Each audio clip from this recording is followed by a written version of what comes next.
I like to call it a four-piece nugget. There are four key essentials to having peace. The first one is this. I want you to write this down. Perspective. Perspective.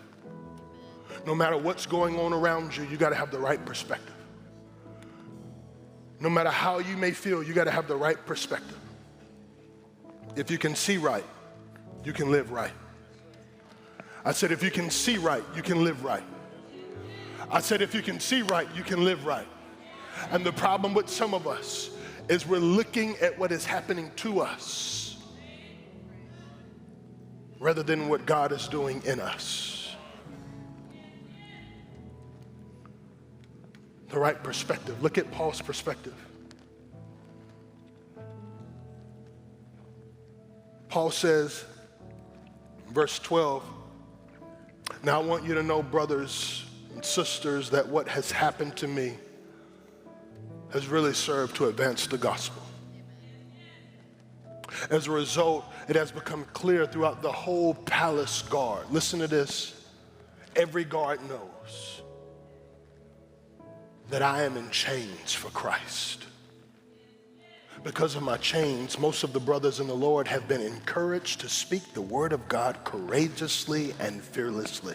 Because I am in prison, because I am in shackled, because I'm going through, other people have got boldness to carry the gospel of Jesus Christ fearlessly with courage throughout the whole world. And I'm telling you, if me being in chains means the gospel of Jesus Christ gets advanced, I don't mind staying a little longer. His perspective was this way because of prayer and because of praise. Somebody say the right perspective. The second thing that we see is his priorities. Verse 15, Paul says, not only am I in prison, but to add injury to insult, there are wolves trying to poach people from my flock. And so my priority, although I am in shackled, although I am in chain, is to continue to write, to make sure you get the gospel, to protect yourselves. And listen to me, my greatest desire for you as children of God is that you would be armed with the gospel of Jesus Christ to protect yourselves. I don't care what's going on around you. You got to arm yourself with the word of God. Because this is what I know. If faith comes by hearing, so does fear. So does doubt. So does insecurities. And what you take in, that's what's going to come out when you are put under a squeeze. It's my job to communicate to you what thus saith the Lord. But it's your job to implement it. Don't just be hearers of the word and not doers. Do what it is that God has commanded you to do. And let's be faithful over his word. To pour it in this spiritual sponge. So that when you are put in a squeeze, and you will be put in a squeeze, the word of God comes out of you instead of your emotions. The word of God comes out of you instead of your feelings. The word of God comes out of you instead of your fear. You have to pour in so that when you are squeezed, the gospel of Jesus Christ pours out. Your priorities. Verse 18, it says, but what does it matter? The important thing is that in every way, whether in false motives or true, Christ is preached. And because of this, I rejoice. The thing that has gotten us this far as a church is prayer and praise. No matter what may be going on, confusing around us, we still have to choose to rejoice. I mean, come on, our name is Celebration Church. We have to be who we call ourselves. It doesn't say dead church. It doesn't say quiet church. It doesn't say okay church. It says celebration church, which means even when we don't feel like it, we celebrate. Which means even when we don't look like it, we celebrate. It means no matter what's going on around us, it can't impact or affect what's going on in us. We are who God calls us, and we will celebrate. Even if it's by faith, we believe God's credit is good with us. If he said it, he's going to deliver, because he's delivered every single time.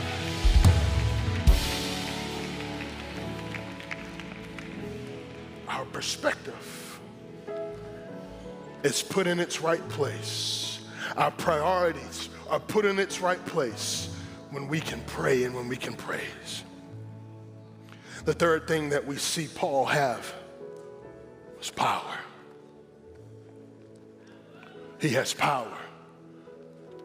Verse 19, it says, I will continue to rejoice, for I know that through your prayers and the help given by the Spirit of Jesus Christ, what has happened to me will turn out for my deliverance. I eagerly expect and hope that I will in no way be ashamed. I have power, and because I have power, I got anticipation. I know I may be in chain right now. I know I may be in prison right now. I know I may be tied down with shackles right now, but I have expectation. And because my hands are tied down, it does not mean my expectation is tied down. And because my feet are in chain, it doesn't mean that my anticipation is in chain. Let me tell you something. As long as I can believe, as long as I can see, as long as I have hope and my hope is anchored in Jesus, no matter what's happening to me, it won't impact or affect what God is doing on the inside of me. And I believe who the Son sets free is free indeed.